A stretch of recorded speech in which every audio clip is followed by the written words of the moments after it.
t'ai jamais vu d'aussi près, Morgane. Je m'éloigne. T'es sur un 27 pouces et tu prends tout Merde, l'espace, c'est hein. Ah, incroyable. c'est terrible. Bah, tu m'étonnes. En C'est pas mal. confinement, en confinement, on mange. Je Oui, sais c'est pas vrai. pourquoi. Si, j'arrête pas.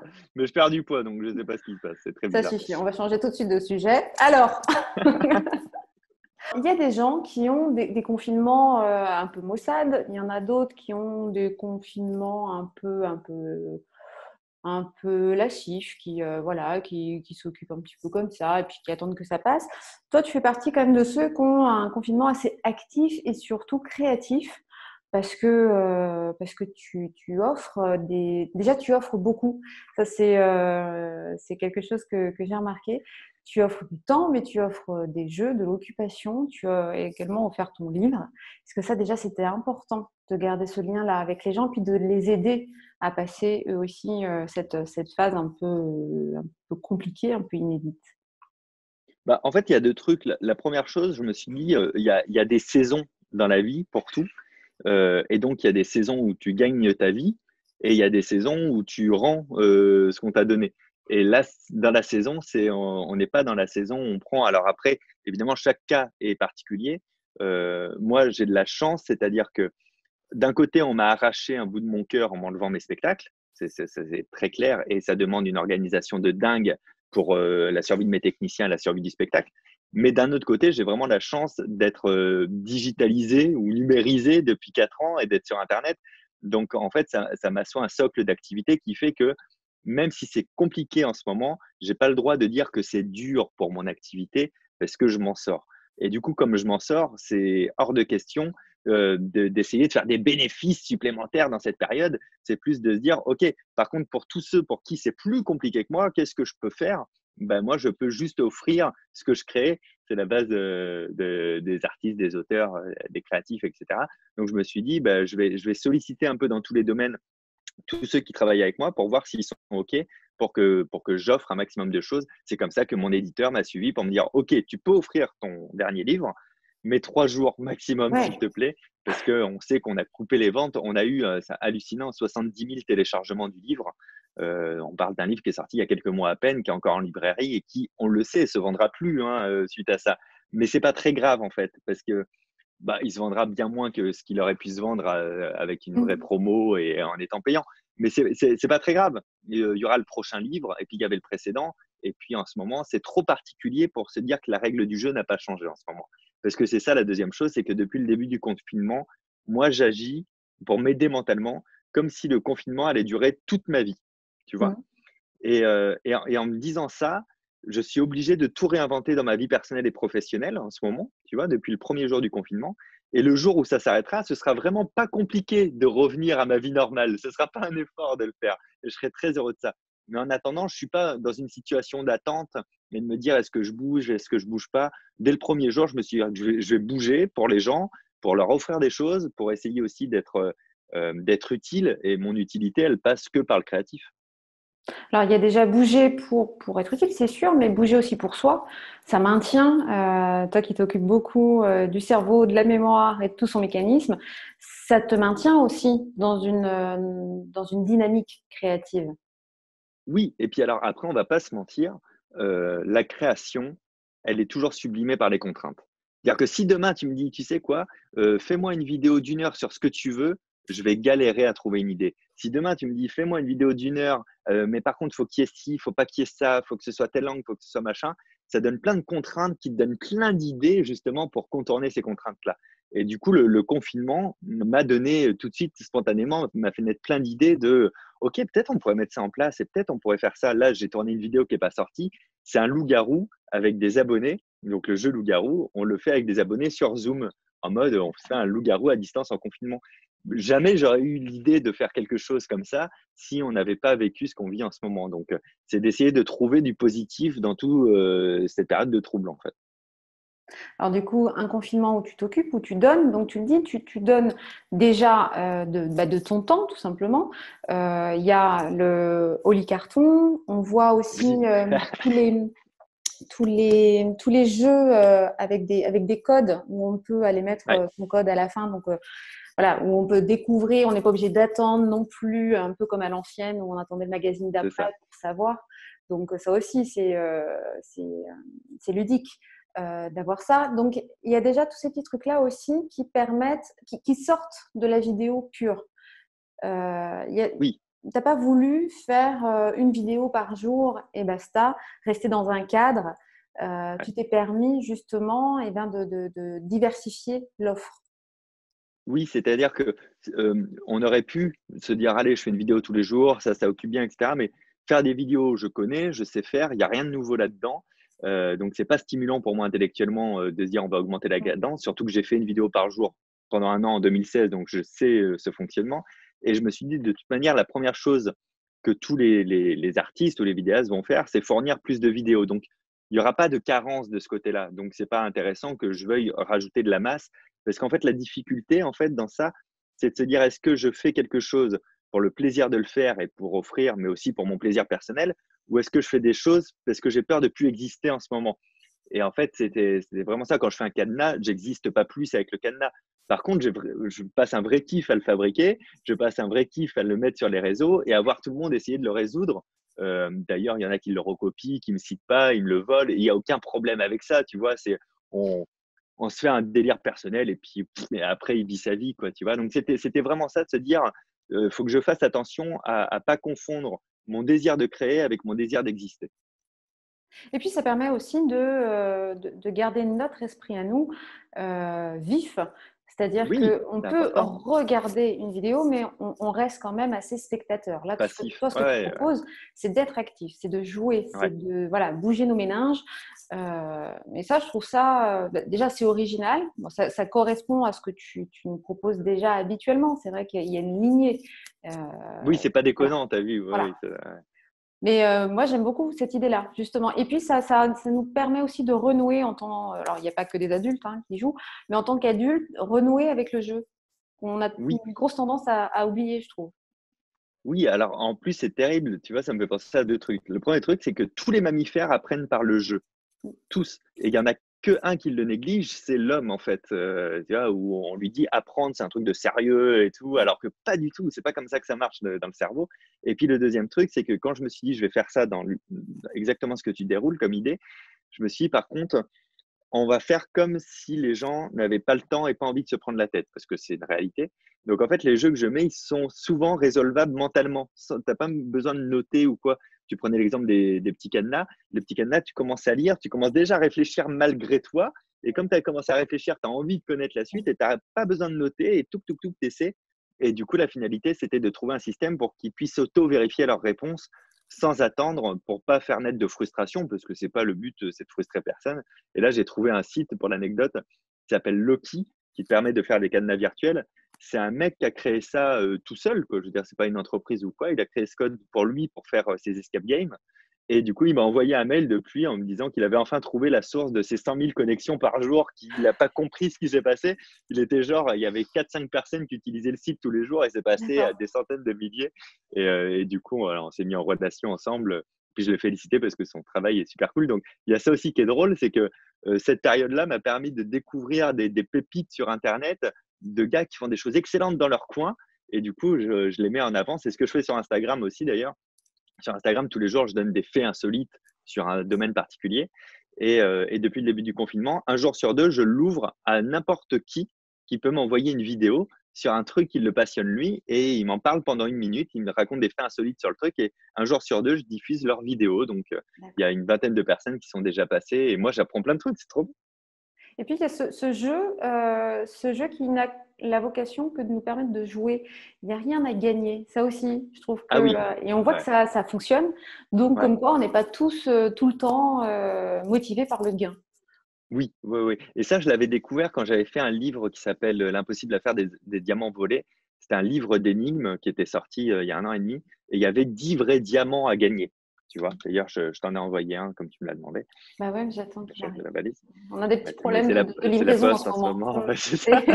Et, et quand j'avais fait ça, une fois que les 10 diamants avaient été gagnés, je me suis dit, alors on va voir si les gens ont envie de jouer quand même, ou si le fait qu'il n'y ait plus les diamants, ça va complètement arrêter. Et en fait, pas du tout. Le fait qu'il n'y ait plus les diamants à gagner, le jeu a continué. Et encore aujourd'hui, il y a des gens qui essayent de résoudre ces énigmes-là. Donc tu dis, oui, donc il y a bien un côté de ça fait du bien au cerveau, ça fait du bien même au moral de se faire un focus, de résoudre des petits problèmes, des petits machins, de jouer un petit peu. Donc ouais, il n'y a pas que l'appât du gain, ça c'est la Mm. preuve.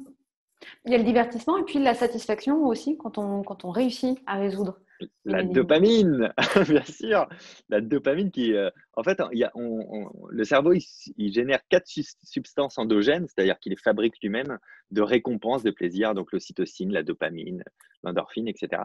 Et quand tu auto-réalises un succès comme ça, avec un petit peu de difficulté au départ, eh ben, ça joue beaucoup sur le plaisir, sur la force mentale, sur la confiance en soi, sur l'énergie de ta journée. C'est un peu ouf, quoi. Et d'ailleurs, les applications pour mobile, les jeux mobiles, comme Candy Crush et tout, jouent là-dessus pour t'essayer de déclencher ça, pour te rendre accro à ces jeux-là. Mais c'est assez fallacieux. Mais tu vois, juste en jouant et même parfois quand tu gagnes pas une partie, juste le fait d'avoir joué, ça te libère des choses qui te font te sentir bien. Donc jouer, c'est bien. C'est bien, surtout, voilà, bon là, le confinement va se stopper normalement le 11 mai, on espère. Après, il n'est pas question non plus de faire tout et n'importe quoi et d'être tout le temps dehors et de partir C'est ça. dans tous les sens. Donc, on va encore avoir ces besoins-là, j'imagine, Bah oui, voir oui, des oui. choses en ligne et de pouvoir voilà, s'adonner à des petits plaisirs qu'on n'avait pas, enfin, qu'on prenait pas le temps d'avoir auparavant. Ouais, et d'ailleurs, c'est ouf. Moi, j'ai découvert le nombre de jeux de société qu'on peut se faire à distance, en visio. Mm. On n'est pas obligé d'être ensemble. Et Ouais. les jeux de société, ça réunit vraiment. On passe des vrais moments de vie ensemble. Tu vois, quand je vois des apéros confinement, moi, qu'on m'en propose, je dis, OK, mais on joue à quoi? On va pas juste se regarder et boire des coups. On se fait un jeu, on fait un truc, quoi, tu vois. Et ça crée des vrais moments, des vrais souvenirs. Ça permet vraiment de s'évader en plus. Salut! On revient sur une de mes passions qui est pas si éloignée que ça du mentalisme, ce sont les énigmes. Aujourd'hui, je vous soumets 3 énigmes. La première énigme, c'est une énigme d'allumettes. Avec 10 allumettes, vous construisez un cerf vu de profil. Ou un cercle satellite. Ça, on va dire que c'est un cerf vu de profil. Et en face, vous mettez une 11e allumette. Cette allumette-là, elle représente la balle d'un chasseur. Il y a un chasseur qui tire sur l'élan et la balle arrive près de l'élan et va le tuer, malheureusement. Et est-ce que la team Mentalo veut qu'on tue des élans? Non. On ne veut pas ça. Donc vous devez sauver cet élan. Et pour ça, il va vous falloir un élan d'ingéniosité. Vous avez le droit de bouger une allumette et seulement une allumette pour que l'élan évite la balle. Alors, il y a tout ça qu'on peut avoir gratuitement. Tu le disais, il y a le livre qui a été mis à disposition gratuitement. Le livre se vendait déjà très bien avant, donc il y a vraiment eu il y a eu une prise de décision. Tu le dis, elle est risquée parce que Ouais. il y a toi, mais il y a ton éditeur qui lui a misé entre guillemets sur toi, sur ce livre-là, et donc sur des ventes. C'est normal, c'est son travail. Donc déjà, ça, il y a une grande générosité au départ. Donc merci pour tous ceux qui ont pu le télécharger.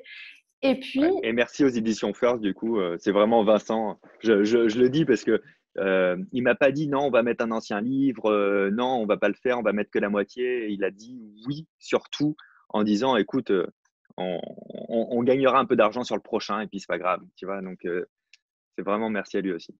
mais la solidarité passe aussi par ça. Et puis, par autre chose, tu as choisi de reverser tes bénéfices, enfin, tout ce que tu as touché sur tes vidéos. Alors, aux soignants, certes, mais pas que. Parce que c'est vrai qu'on on a tendance à oublier qu'il y a d'autres personnes comme, eh ben, je sais rien, les personnels à la caisse, les éboueurs, les routiers Ouais, qui vous livrent. On parlait de la poste. Mais exactement. voilà, il y a plein d'autres gens qui sont concernés aussi, qui sont ce qu'on va appeler, si on parle de temps de guerre, au front. Donc oui, c'était important, ça aussi, de mettre d'autres personnes en avant, au même stade, en fait, au même grade que les C'est ça. soignants. Bah, c'est-à-dire que les soignants, alors j'ai fait des choses pour eux. Pour le coup, j'ai participé gratuitement à un livre qui s'appelle Des mots par la fenêtre, donc tous les bénéfices vont aux hôpitaux de France et de Paris. Dans l'argent, comme tu disais, tout l'argent que j'ai gagné sur les vidéos, je les ai reversés à différentes associations, pas en mon nom, en notre nom à tous, c'est-à-dire au nom de toutes les personnes qui ont regardé mes vidéos et qui peuvent pas forcément faire de dons aussi parce que c'est pas très simple financièrement pour tout le monde. Donc en fait, je me suis dit, ben, c'est moi, je prends vos vues pour transformer ça en dons collectifs. Donc, il y a des assos comme Merci Soignants ou Solidarité avec les soignants sur lesquels j'ai reversé. Mais j'ai aussi été beaucoup plus large. Je trouvais ça important, comme tu le dis, sur des cagnottes individuelles ou collectives pour des personnes qui sont dans la grande distribution avec tout le circuit, c'est-à-dire depuis le producteur jusqu'au routier, en passant par celui qui livre, celui qui décharge les caisses, etc. Donc, un maximum sur les éboueurs, sur plein de gens. J'en ai pas forcément fait l'apologie ni la liste, tu vois, mais faut pas qu'il y ait d'oubliés. C'est un raisonnement que j'ai depuis longtemps. Depuis 2006, je travaille pour une asso qui s'appelle Rire pour guérir. Et cette association, elle m'importe vraiment, mais tu vas vite comprendre pourquoi, parce que on part du principe qu'il y a beaucoup d'artistes qui vont dans les hôpitaux voir les enfants, et c'est très bien, il le faut. Mais du coup, on oublie un peu les dépressifs, les personnes âgées, les personnes qui ont des problèmes psychologiques, les personnes trisomiques, les personnes qui sont en dialyse à l'année, quel que soit leur âge. Donc nous, en fait, on va voir tous ces gens-là et on va leur faire des spectacles et ça donne des moments assez incroyables. Mais tu vois, ça veut dire que ça fait 14 ans que je me dis à chaque fois, qui est-ce qu'on oublie en fait, tu vois? Et c'est super tout ce qu'il y a pour les soignants, il faut absolument que ça continue, mais du coup, je me dis: «Peut-être moi, je peux aller taper un peu ailleurs et aider d'autres personnes qu'on oublie un peu, quoi». Ouais, auquel on pense pas tout de suite. Ouais, c'est moins spontané parce que, ils nous sauvent pas la vie, mais ils nous sauvent notre confort et notre quotidien. Donc, Mmh. ça paraît un peu naturel, comme ça s'est pas arrêté. On n'a pas vécu de manque, on n'a pas vécu, réellement de pénurie dans les magasins, tout ça. On n'a pas trop vécu de pénurie dans les livraisons à domicile, les poubelles sont ramassées. Donc, comme il y a pas eu d'arrêt, on oublie que c'est anormal, en fait, que ça ait continué, quoi. Alors, Votre temps est infini, c'est le titre du livre. Là, pour le coup, on a eu un temps offert, un temps infini. Alors, Ouais. soit on l'a mis à profit ou pas, ou on a la sensation de l'avoir un petit peu perdu. Mais pour le coup, ton livre est peut-être tombé pile, enfin, on va pas dire au bon moment, mais peut-être qu'il a aidé quelques personnes à mieux vivre, à mieux interpréter leur temps et mieux s'en servir. Oui, j'ai eu beaucoup de retours, suite au téléchargement gratuit justement de gens qui disent: «Ah ben tiens, je l'aurais pas forcément lu au départ, je l'ai lu et ça m'a aidé sur ça, ça, ça».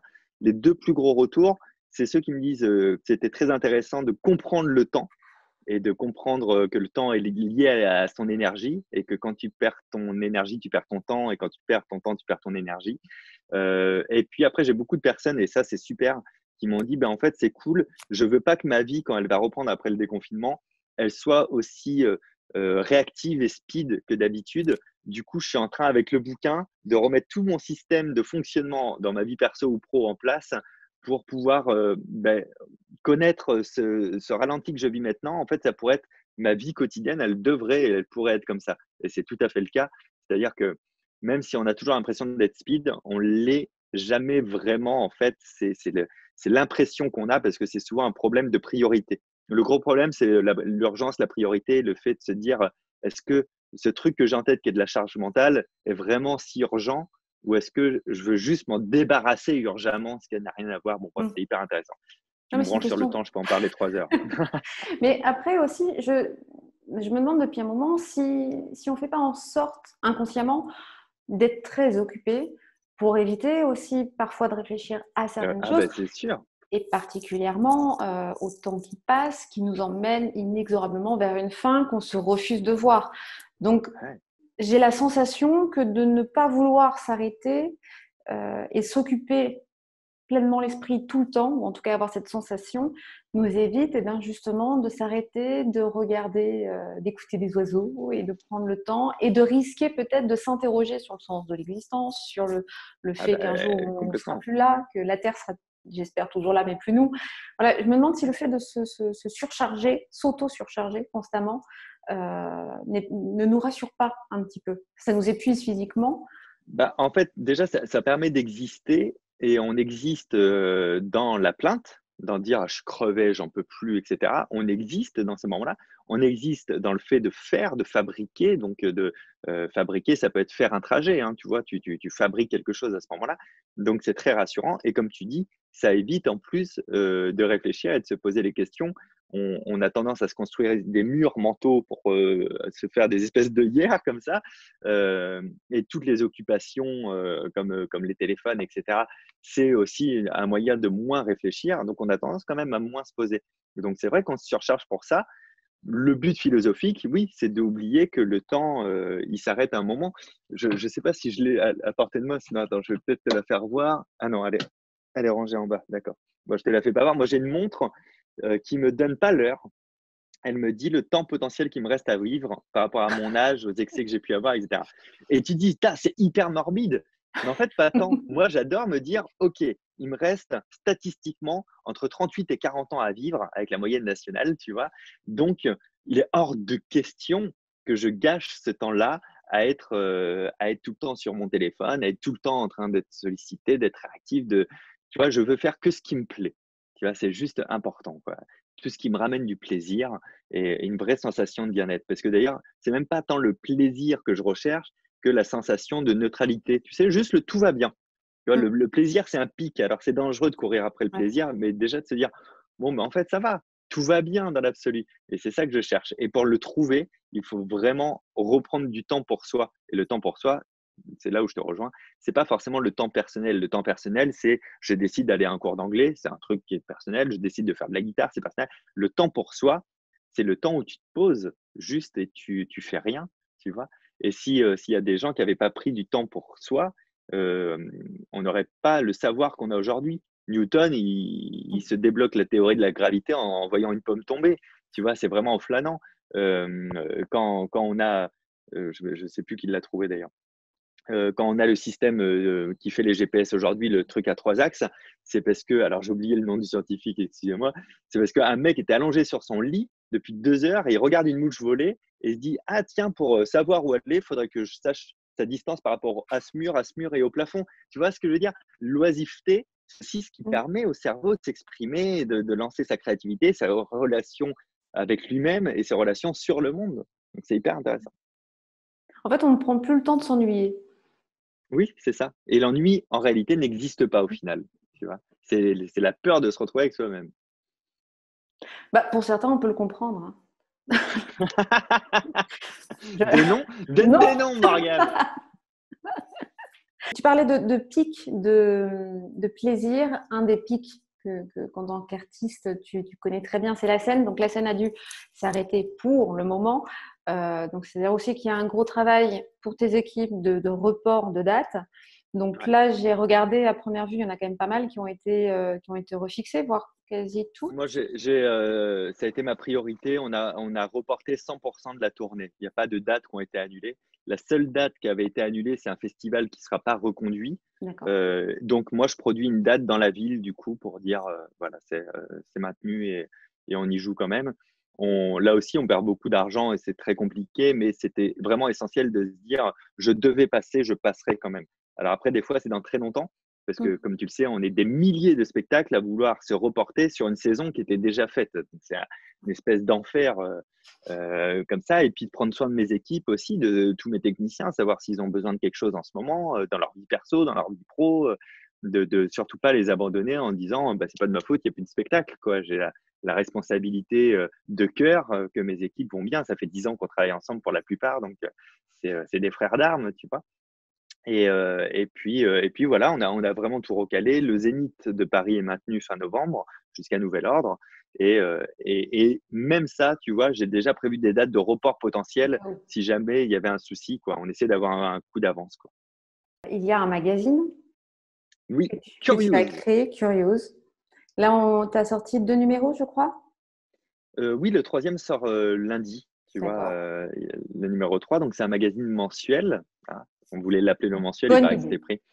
Il paraît que c'était vrai. Curious, ouais, c'est un vrai projet de vie, ça, qui, j'espère, peut-être un jour ira en kiosque. Mais en tout cas, pour pas prendre de risques, aujourd'hui, il est sur abonnement où tu t'abonnes pour 1 an directement. Donc, c'est un magazine où, grosso modo, si tu me connais, que ce soit par les livres, les vidéos ou le spectacle, et que tu aimes bien ce que je fais, il y a de fortes chances que le magazine te parle, parce que c'est que des trucs qui stimulent le cerveau, qui sont un peu rigolos, un peu intéressants, où tu apprends, mais où c'est fun en même temps. C'est un public plutôt adulte. D'ailleurs, comme c'est que sur abonnement, on a la moyenne d'âge des abonnés qui est de 30 ans. On est au courant de ça. Et donc, c'est envoyé partout dans le monde, peu importe où sont les gens. Les frais de port sont inclus. Pour le prix, c'est 29,90 € par an, donc ça fait à peu près 2,49 € par mois. Mais on ne peut pas faire moins cher. Tu vois, Non, après, parce tout que est rien que compliqué. les frais postaux, selon où c'est envoyé, c'est déjà le C'est prix. ça. Donc, Oui, oui, bah, il y en a, on les envoie gratos, hein, c'est vraiment l'idée, c'est clair. Mais c'est super, et il y a les gens sont contents, de ce côté-là. On a eu un désabonnement, tu vois? Sur 8 000 personnes, il y a une personne qui a dit: «Ah ben non, c'est pas ce que j'aimais moi», en temps normal, on n'est même pas censé rembourser. J'ai dit: «Si, si, on va la rembourser, il y a pas de souci». Et du coup, tu lui envoies Et des lettres anonymes tous les mois, c'est ça? oui, et puis tous mes abonnés, parce que j'ai mis son nom à disposition, évidemment, ça me paraissait évident de faire du harcèlement. Mais voilà, le numéro 3, ouais, ouais, va sortir. Ça, c'est une affaire qui roule. Et puis, bah, tu vois, par rapport à tous les trucs que j'ai mis en place pour tout le monde, souvent on me dit, «Où est-ce qu'on peut faire un don pour t'aider toi?» Et à chaque fois, je dis: «Si vous pouvez faire un don, faites-le à des associations qui en ont besoin. Et si vous voulez m'aider moi, vous pouvez acheter une place de spectacle dans le futur ou vous abonner à Curious». Voilà, au moins vous m'aiderez pas, à blanc. C'est-à-dire que si tu t'abonnes à Curious, tu auras 1 an de magazines qui viendront chez toi. C'est du concret, quoi, tu vois? Et dernière chose, là encore, tu vas créer autre chose. Donc là, c'est vraiment une nouveauté. Confinementalisme. Donc déjà, le nom est très Oui, bien trouvé. Le 7 mai à 21h. Donc, c'est-à-dire que tu nous offres un spectacle en direct chez nous. Donc, je pourrais voir ton spectacle oui, de chez et moi. surtout tu vas participer. Et je peux participer. Alors, comment ça va Oui. se passer? En fait, l'idée, c'était de se dire: «Le seul truc que j'ai pas à offert» entre guillemets, c'est la partie spectacle. Et j'ai des copains, je vois, qui mettent leur spectacle à disposition, et je trouve ça cool, tu vois, en VOD, gratuitement ou en payant. Mais en fait, moi, je trouve que le spectacle vivant ne souffre très mal de la diffusion, télé ou internet, parce que si tu es pas dans la salle, c'est plus du spectacle vivant, en fait, et donc tu assistes à quelque chose où tu es pas impliqué émotionnellement. Et même des fois, il y en a qui tu trouves un spectacle bof alors que tu aurais été en salle, tu l'aurais trouvé merveilleux. C'est pas du tout la même énergie. C'est comme quand tu vas voir un match d'ailleurs, dans des gradins de stade, où tu le regardes à la télé, c'est pas la même chose, quoi. Donc je me suis dit: «En fait, le seul moyen, c'est de faire un spectacle directement pour la caméra, pour internet, pour la diffusion». La question suivante, qui est située après la précédente, c'est pourquoi avoir choisi le 7 mai et pourquoi pas le 8 mai par exemple? Pourquoi le 7 mai? Alors pour deux raisons qui sont très simples. Parce que le 7 mai, c'est une veille de jour férié, donc même ceux qui travaillent en ce moment ne travaillent pas le lendemain, tu vois.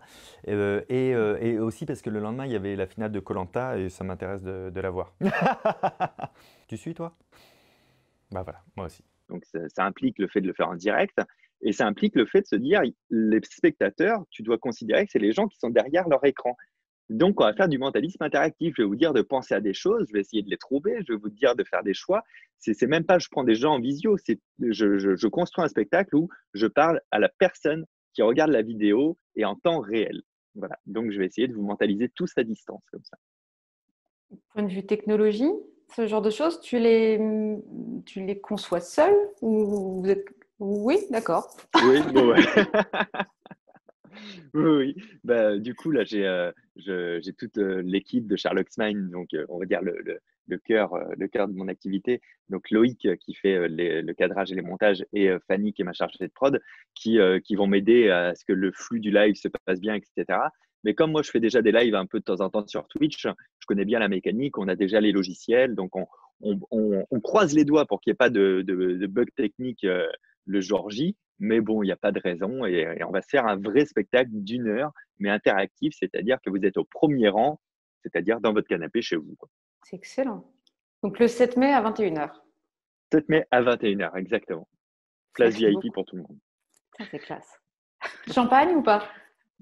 Oui, bah, si tu en as dans ton frigo, tu vois, c'est d'ailleurs le seul spectacle où tu peux parler à ton voisin sans déranger les autres, où tu Mhm. peux manger dans la salle, où tu peux venir en caleçon et en chaussettes. C'est quand même un spectacle qui offre une très grande liberté, je trouve, hein. Bah, heureusement pour toi qu'il n'y aura pas la visio. Sinon, ça pourrait être très dangereux.